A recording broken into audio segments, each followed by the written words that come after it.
On today's episode, we're right now entering day 2 with New Japan Pro Wrestling Best of the Super Juniors 28. It's still early to determine who will make it, but it looks like we're seeing who could possibly make it, and there's those who may cheat their way too. However, we also got AEW Dark Elevation with some interesting matches coming up, and also going to review a past event by a promotion I never heard of. This is the first here on DWZ. This is called BloodStorm Pro. Welcome to Hell. This took place back on the 29th of August. So, let's get started with another episode of Deleted Wrestle Zone.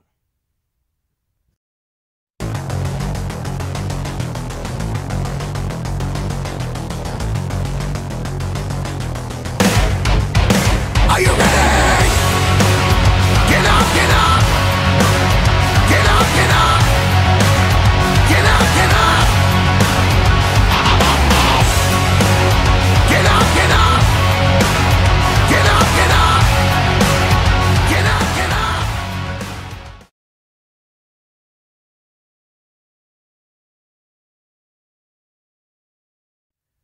Welcome everybody to Deleted Wrestle Zone. All things that it's pro wrestling with AEW, NXT, New Japan Pro Wrestling, Impact Wrestling, the National Wrestling Alliance, various promotions, wrestlers, matches, and championships.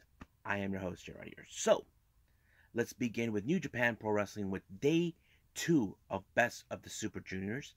So right now we got some interesting matches that took place. It opened up as usual with the Young Lions.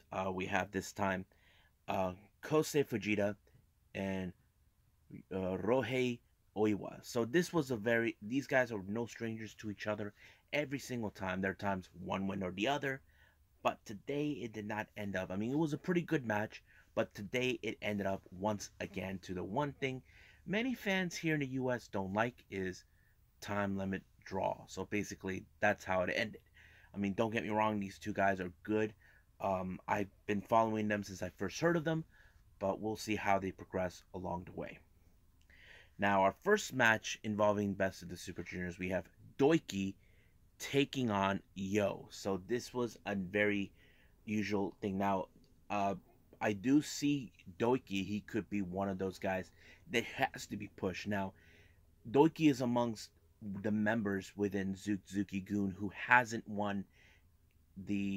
been a championship or anything else, but I think this is a perfect opportunity. As for Yo, he is in that same predicament. He's been I don't know how many times he's been IWGP Junior Heavyweight Tag Team Champion, but he should be getting a stronger push to go deeper to get the main title. But however, it ended in the favor of Doiki, who's been very impressive now, and I think he's asking for people, do I still impress you? And I think that tells us Doiki could be one of those guys that could actually win it, but there's still others we need to pay attention.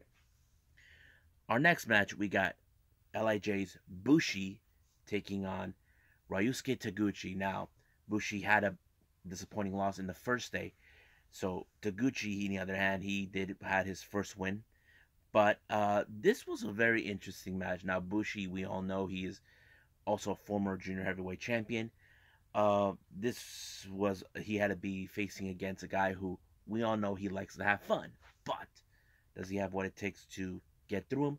The answer to that is yes, he did. Bushi pull up an upset on Taguchi to allow himself to win 2 points. Next up, we got Master Wato taking on Robbie Eagles. Now, these two were no strangers to each other. They have faced off on several occasions. The reason I say that is because there have been times we witness Wato. He could be one of those potential competitors to win the IWGP Junior Heavyweight Championship. But however, I don't know how this will be playing out for him. But it was a good match. Robbie Eagles did manage to apply the Ron Miller special onto him, and he had no choice but to tap out. But Wato did have a first victory in his first day. Robbie Eagles, he lost disappointingly to Taguchi. But this was a very good match. Next up, we got El Fantasmo versus Yoshinobu Kanemaru. Now, these two guys are no strangers to each other either way. As you know, these two guys have faced off on multiple occasions for the IWGP Junior Heavyweight Tag Team titles. And this is more like they will do whatever it takes to apply. But I have to say, Kanemaru was able to stay away from sudden death. Now, as you guys know, many of the junior heavyweight competitors, they are trying to keep their distance from El Fantasmo, knowing that the sudden death is the one thing that could put them out. But lucky, it was Kanemaru who picked up the pinfall, allowing himself to win 2 points, which is very good, even though El Fantasmo, he probably is not in a happy mood. Dude, this is his second loss in 2 days. Next up, we got Sho versus Hiromu Takahashi. Now, as you know, recently, Sho actually cut some corners by having House of Torture get themselves involved. And this time they did it well. Again, this time with Hiromu. Sho is trying to get the fast track to get to challenge Despy for the IWGP title. As you know, last time in the day one, he beat him, and he was very cocky about it. But Hiromu did a pretty good job. But however, because of Sho trying to knocking out the ref, allowing for House of Torture to make their way and help him out, that causes a bit of concern. But it did allow Sho to win the match in a way that probably many of us would not like, but it did.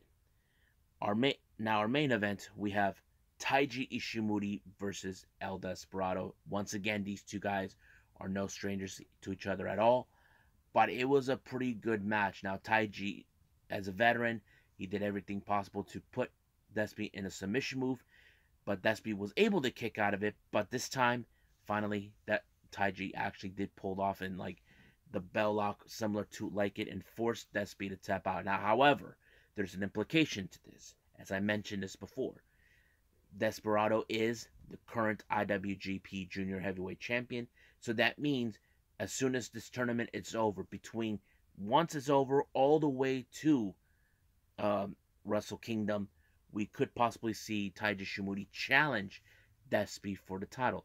And I feel like Sho could do the same thing too. But Taiji Ishimori, like we all know, there's going to be a big target in Taiji Ishimori's wake to see who will be the one to challenge. But however, right now we need to focus on this particular tournament. But right now, let's move on with AEW Dark Elevation.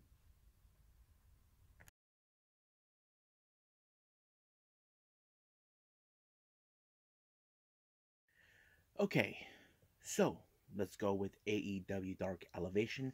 They only had 6 matches. That's like less than an hour, which is good, because we haven't seen any new material coming from their Universal Studios in Orlando for the soundstage. But this will just do.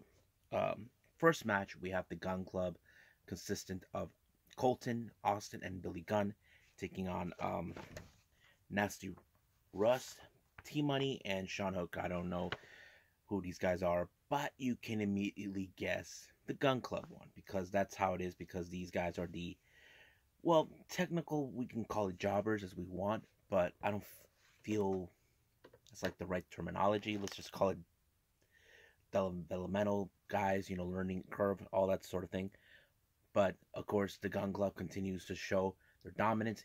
And what the commentators mentioned, I think, was totally was not paying attention or not keeping track that they were already in their 19 wins so far as a trios. But beating these guys, that makes it number 20 victories so far. Now, I want to pause before I move on to the next match. I do see them, because there's talk about this for a while with AEW. They're consistent. They're thinking about bringing a trios championship belts, trios or 6-man tag team belts. That is something that's been discussed before. Now, if I have to pick a team that could be in the running for those belts, I have to say Gun Club is one of those teams that could be in that running. I mean, I could see the Super Click. I can see Jurassic Express consistent with, Jungle Boy, Luchasaurus, and Marco being in the same team. I could also see members of Dark Order, possibly Inner Circle. It all depends how they want to play it. And I think it's an important tool, but until then, we'll just wait and see when that day arrives. I'm kind of really want to see this match, see this come to for fruition. Now, our next match is another set of trios. We have Emi Sakura, the Bunny, and Nyla Rose, being accompanied by Lulu Pencil, Mei Suruga, and Vicky Guerrero, taking on Sky Blue, Rio, and Rio Mizunami. Now, this was a pretty good match. I think it was a lot of fun. However, we cannot turn away that the factor that was being played in the match is the Killer Queens, or should I say the Queen's Court, where we have Mei Suruga and Lulu Pencil making sure Emi Sakura takes the victory. But however, it was Nyla Rose that put Sky Blue in the power in the B spot to allow her to win the match. Now, for all of you guys who know this or not, it's already been told that Lulu Pencil is on her way back to Japan. Don't know how long when she'll be coming back. She's been in the U.S. for 3 months, staying with Emi Sakura. Don't know if Mei Suruga's planning to leave yet, but we'll see what happens then. But if she does go back to Choco Pro, then we all can go, Pencil Army! Now, our next match is the Hardy Family Office. Isaiah Cassidy, The Blade, and Matt Hardy taking on Dark Order, Evil Uno, Stu Grayson, and Allen Five Angels. This match was pretty good. But however, in this type of wake, the Hardy Foundation, the family office, continues to show their winning ways. And not to mention, I can't wait to see what's going to happen, because I would love to see the Blade get his butt kicked on Wednesday. But this was a huge disappointing loss for the Dark Order. But like I said, this Wednesday, I cannot wait to see the Blade get his butt kicked by the Stone Pitbull. And I know some of you are waiting for that, because you know how Ishii is. Hit him harder. If you can't hit him hard, you get hit hard back. Our next match is Andrade El Idolo versus Lord Crew. Now, I don't know who Lord Crew is, but coincidentally, the next review I'm going to do after this guy Lord Crew showed up at a promotion that I just witnessed, but I'll get to that later. But you can immediately guess that Andrade won this match, because nobody knows I don't know who he is, but it was pretty good. I mean, showing Andrade his dominance. I don't know what's next for him, but we'll see where they're gonna go. Then we got Ruby Soho taking on Charlie Crew. As you know, this episode of Dark took place in Indianapolis, where she's originally from, and of course she had a big homecoming cheers for many of the fans that were there to see her. It was great, and oh my god, that spinning heel kick, I forgot what she calls it. Boom. I think she calls it destination. I don't know, but it was great that she actually pulled it off. So I could see great things coming from her, in AEW, but I can't wait to see what's going to take place when she faces Chris Statlander in the quarterfinals of the TBS title tournament, which is something we got to pay attention. And finally, our last match is QT Marshall taking on Johnny Hungy. Yeah, John Silver. I have to say, what a great match. It showed, as you know, John Silver, he is the smallest member of the Dark Order, but he is the most toughest SOP you ever seen. I mean, look, he is one of those guys that you definitely can get behind of, because people can say short guys, they don't have what it takes. We've seen that already with Rey Mysterio.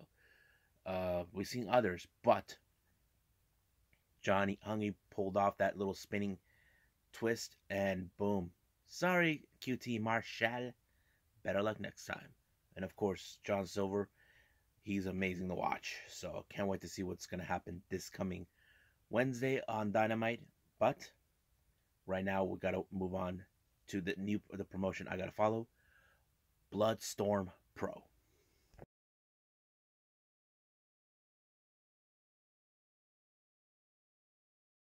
Okay, so this is the first time I get to review this show by a New Jersey-based promotion called BloodStorm Pro. Now, I don't know much about their history or anything, but the name is kind of catchy, But their show, on the other hand, is called Welcome to Hell.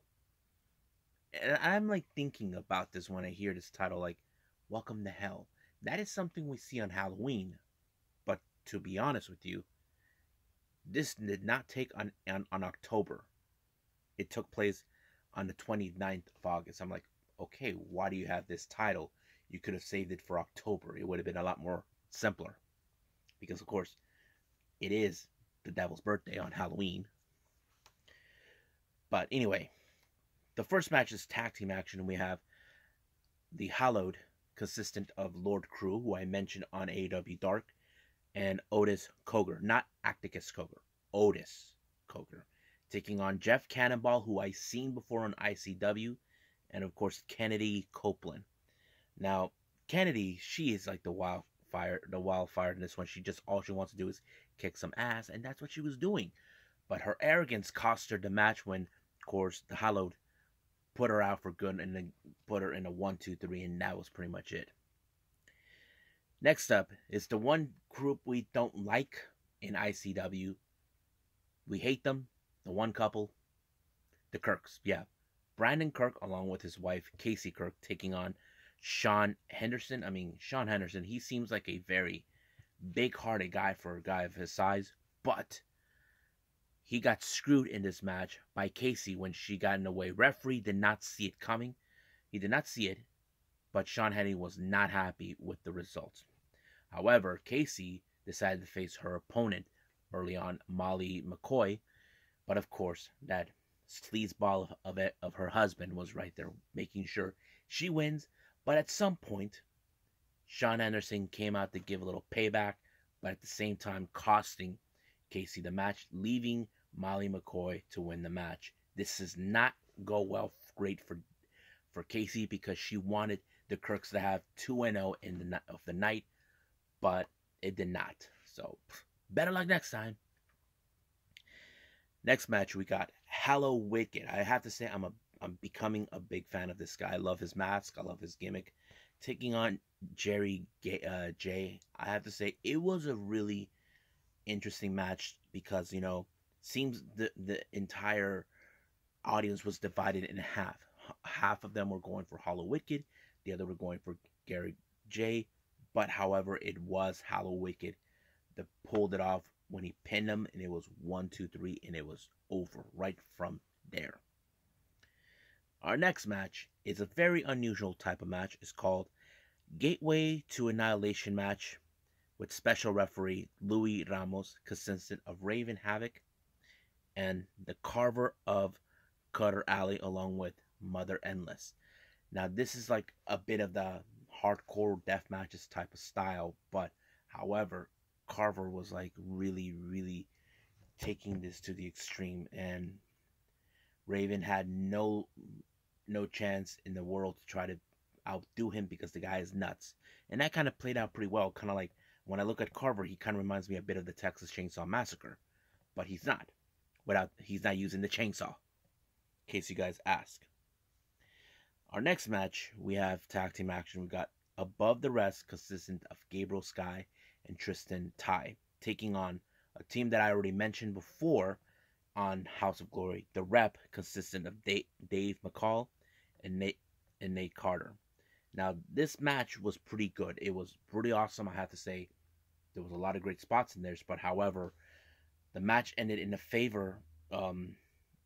Gabriel Sky was knocked down thanks to the sudden appearance of the Hallowed, who basically decided to congratulate the Rep in their win. But however, when the Rep realized what happened, they realized this match was a load of crap. Basically, the Hallowed, I don't know what their deal is. Basically, they are trying to prove a point or something. I'm not 100% sure. But both teams did show sign of respect, realizing this is not a match how they wanted to end. But they know they have a common enemy, and that enemy is none other than the Hallowed. Now, finally, our main event is G-Raver versus Warhorse. That's right, folks, Warhorse. I have to say, this match was different. There was no, even though I'm like thinking, I never seen G-Raver in a non-traditional match. Basically, in a traditional match, more like no hardcore stuff, no weapons, no tables or barbed wire tables or whatever. but it was very decent until Mother Endless showed up, tried to have G Raver to win the match by using her pole, but he refused. But at the same time, this cost him the match and upset Mother Endless. And I think but it was Warhorse did pin him, and it was over from there. So now, what are my thoughts about this show? I have to say it's pretty good. The name is catchy, but like I said, the name itself of the show, Welcome to Hell, it should have been in Halloween. I don't know why it wasn't. This was at the end of August. I find it kind of really strange, but I say there was some good matches, good moments on this, and if there's any more of these down the line, I will review those as well. Well, I hope you guys enjoyed me reviewing these episodes. So keep in mind, we're still going to continue more with New Japan Pro Wrestling's World Tag League and Junior Best of the Super Juniors. However, Tuesday we don't have no New Japan Pro Wrestling show. I think they're taking a day off for this.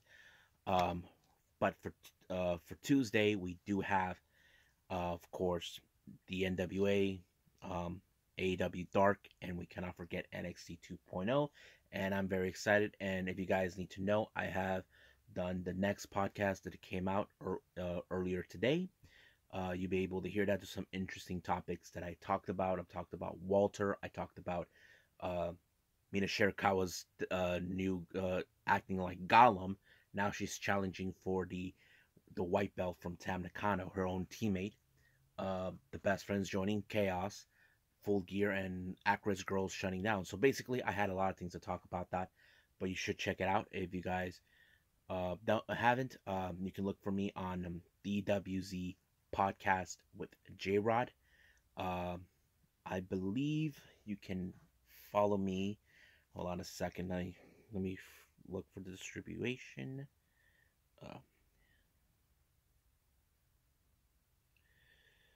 Because I know I have the...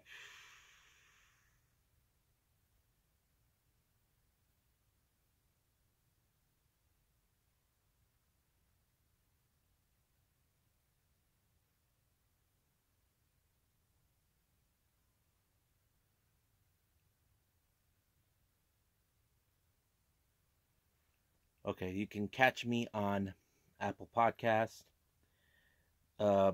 Breaker, Castbox, Google Podcast, Overcast, Pocket Cast, Radio Public, and this one I never heard of, called Stitcher. So basically, you can catch me on any of those. So practically, that's where you can catch me at. But I think that's pretty much what I got for now. But for now, I must bid all of you adieu. So goodbye. Mwah. And have a nice day. Bang.